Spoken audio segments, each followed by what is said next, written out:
बाक्सा जिल्लानि सासे सुबुङा मोनसे समाव गोथां बानलुनि फालांगि खालामबोनानै आथिखालाव बाजै हटेलनि बिगोमा महरै जाफुंसार जानो हादों। बाक्सा जिल्लानि सिङाव थानाय सिमला बाजारनि साखाथिनि लावखाथा गामिनि दिलीप ब्रह्मआ 17 बोसोर बैसोनिफ्रायनो हाथाय गोथां बानलुनि फालांगि खालामबोदोंमोन। मोनसे समाव गोथां बानलुनि फालांगि खालामबोनानै दिनै दिलीप ब्रह्मआ गंब्रै बाजै हटेलनि बिगोमा जानो हादों। फालांगि खालामनानै जाफुंसारनो हानायनि उनाव दिलीप ब्रह्मआ आरोबाव कामरुप जिल्लानि सांसारिनि बुरा खहरायाव गंसे 1 नं बाजै हटेल बेखेवनो हाबावबाय।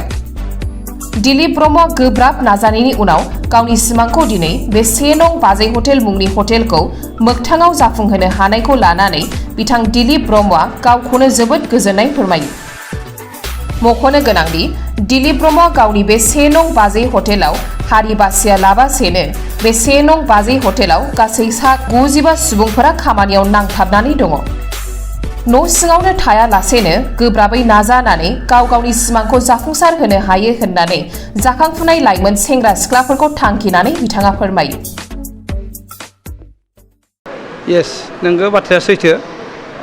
आङो बहुद खस्थ'नि गेजेरजों बहुद खस्थ' खालामनायनि गेजेरजों एसेसो मोनफैनाया सैथो। गतिके प्रथम बिदिनो हालेवोमोन, हालेवना खोब खस्थ' मोननायनि गेजेरजों बेनिफ्राय हालेवबाय थाबा जानाय नंला होननानै बानलु बेफार खालामनो ओंखारलाङो। सिमला बाजार होननाय दंमोन जोंनिया जागाया। सिमला बाजारनिफ्राय सालबारिनिफ्राय साइकेलजों बानलु बोयै बोनानै बिदिनो मथा मथि बोसोरनैसो मावदों। मावना अलपमेन्ट आपग्रेड जाबाय। बेनि उनाव आरो बरपेटा रडनिफ्राय ट्रेनजों बोनानै दुमनि बाजार, सिमला बाजार, ओजों आपनार ओइ सुबुंखाता निकासि बेफोरखौ साप्लाय होनानै एसे माने आपग्रेड जादों आरो। बेनिफ्रायबो आरो सिन्था खालाम आङो फार्निचार दखान खुलिदों। बेयावबो एसे आपग्रेड जालायबाय।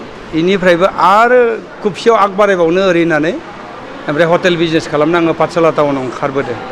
बेनिफ्राय जेथिया हटेल बिजनेस खालामबाय पाठशालायाव 7 बोसोर खालामबाय बेहाय मिलनपुर होननायाव पाठशाला टाउनाव। बेनिफ्राय एसे आपग्रेड जाबाय आरो बेयावबो। बिनिफ्रायबो आं आपग्रेड जानोबाथाय आङो टाउनखै थांनांगोन होननानै गोसोआव जांख्रिनाय फैबाय आरोखि।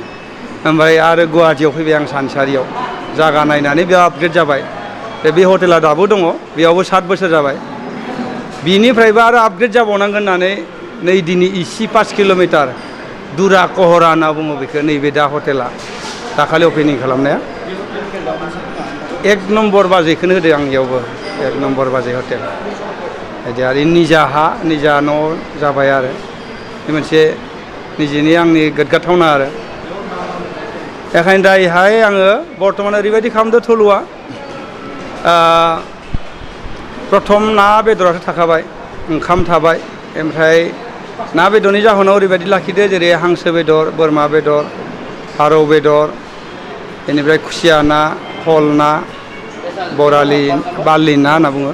बेनिफ्राय जोंहा पनिरबो थाबाय आरो लोगोसे दा आं लादो बर्थमान इयाव गोदानाय परथा आरो बेनिफ्राय स्पेसियेल साहा आरो गोदै गैयि मिथाइ।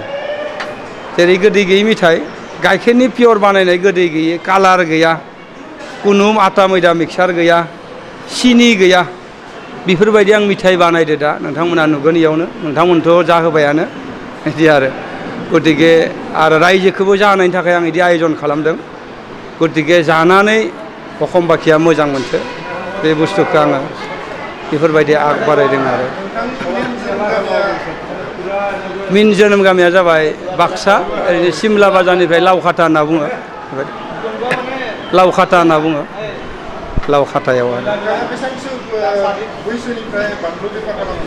आङो 17 बोसोरनिफ्राय 17 बोसोरनिफ्रायनो आङो बेपाराव आग बारायबोदोंमोन आरो। आं 42 जाबाय बर्थमान, 42। बाजै हटेल होनाया बर्थमान ओजोंहाथ' 7 बोसोर, इयावबो 7 बोसोर, बेफोरबायदि 14 बोसोर जाबाय। बाखि आरो बेखिनि समखौ फिसा बेफार खालामनानै खेदायदों बेफोरबायदि आरो। बर्थमान आं गंब्रैमोन आंनिया, गंब्रैयाव आं गंनै लाखिथ'बाय, गंनैखौ दस्रा लोगोनो होथ'बाय आरो इसोर आबायदन खालामनायाव।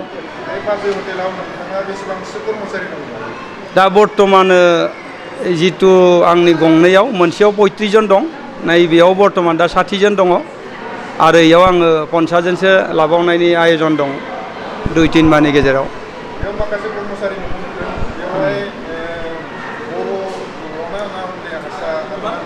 बेस बेहाय आङो एसामिसनिबो आथा जोंनि बर'निबो आथा लादों खारन जोंनि हारिमुवा थांना थानांगोन बेखायनो आङो बेफोरबायदि जोंनि एसामिस आरो बर'जों समान समान लानानै आं इन्डास्ट्रिखौ आग बारायलांनाय थांखि लादो नोंथाङा बे गुवाहाटि एरियायाव दायो मोनसे बाजै हटेल बा गंनै नोंहा बाजै हटेल दङ बेवहाय रायजोफोरा बेसेबां अनसायनाय होदो एकदम हाजारसे थुलुंगा होयो हाजारसेनि लिर फैयो आरो फैबावथो होननानै खावलायो आंखौ मदद खालामफैथो अखम बाखिया आं बेखौ नुनो खालामो नोंथाङा बर' हिसाबै फैबाय थानाय लाइमोनफोरखौ मा मेसेज होनो सानो जाय बिलागानखि निजेखौनो बेकार होननानै भाबबाय थायो न' सिङाव थायो खामानि गैया दामानि गैया होनना भाबबाय थायो माबाफोर जुदि एडभाइस नांगौबा आंहाथ' जेबो एडभाइस होनो हानाय हयखम गैया थेवब्लाबो जुदि सोरबाफोर एडभाइस लुगैयोबा माबा मोनसे बेफार फालांगिनि खोथा मिथिनो लुगैबा अकल हटेल बिजनेसनिल' नङा आरोखि ओइनायनो बिजनेस खालामनाबो मानसिया थांना थानो हायो आं हानायखिनिखौ हेल्प खालामगोन हानायखिनिखौ सोलोंना होगोन सोरबाफोर जुदि एसे शेयार खालामोबा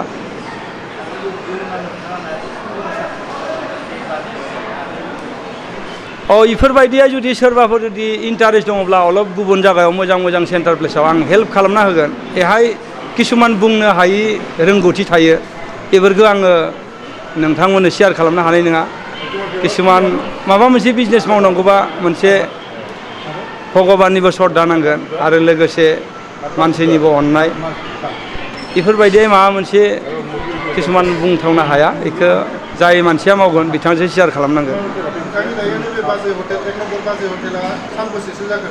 दा बर्तमान आं थांनाय नै समबारनि नेक्स्ट समबारावनो आङो अपेनिं खालामदोंमोन बेफोरबायदि आरो जोबथानाव रायजोफोरखौ बेखौनो खावलायो नोंथांमोना आंखौ मदद खालामफै सहाय खालामफै दुरा कहरा आंनिया जागाया सानसारिनिफ्राय इसे फैनानै एम्सनि सानसारिनिफ्राय इसे फैनानै सारियालिखै 5 किल'मिटार फैना थाव डिपु खाथियाव आर्मि केम्प मोखाङाव दुरा कहरा होनना बुङो मेन हावाइ फार्स्ट फ्ल'रानो बेयाव हवाय खालामफै लिर नोंथांमोना आं बेखौ खावलायो दा खायद'फोरखौ बिदिनो आं एकदम जिन्दा आरो फुङावनो डाइरेक्ट ना बेदरफोरा जिन्दा फैयो गोथां ना बेदर खावलायो बेफारिफ्रा लाबोयो आं बे बुस्थुखौल' जाहोनाय जायो बेफोरबायदि आरो गाइखेरबाबो फुङाव दहाय गाइखेर फैबाय बे गाइखेरखौ मिथाइ बानायनानै आं जाहोदो मैयानि नङा आरो नोंथांमोना नायनो हागोन आंनियाव एसि गैया एसिनि बेसाद जाहोआ आं थारमाने फ्रिजनि बेसाद जाहोआ फ्रिजनि मिथाइ जानायनि थांखि गैया बेखौ जायोबा बेमार जानायनि माबा मोनसे भबिष्यत नुहुरो आरो आं बेखायनो आं फ्रिजनि मिथाइ जाहोआ 2022-2023 सोलोंथाइ बोसोरनि थाखाय चिरां जिल्लानि बेंटलाव थानाय मोनसिम सिब्राय इंलिश स्कुलाव नार्सारिनिफ्राय थाखो 8 सिम फरायसाफोरनि मुं थिसननाया सोलिगासिनो बे फरायसालियाव हौवासा आरो हिन्जावसाफोरनि आलादायै थानायनि राहानि थाखाय हस्टेलनि खाबु दङ गोजौ सोलोंथाइ लानाय रोंगौथि गोनां आरो मोजां फोरोंथाइ मोननाय फोरोंगिरिफोरनि गेजेरजों बे स्कुलाव फरायसाफोरनो सोलोंथाइ होनाय जायो Computer and Science Laboratory, Games and Sports, Physical Education, Smart Class, Art and Music Class, Coaching आरो टिउसननि खाबुखौ बे स्कुलाव मोननो हागोन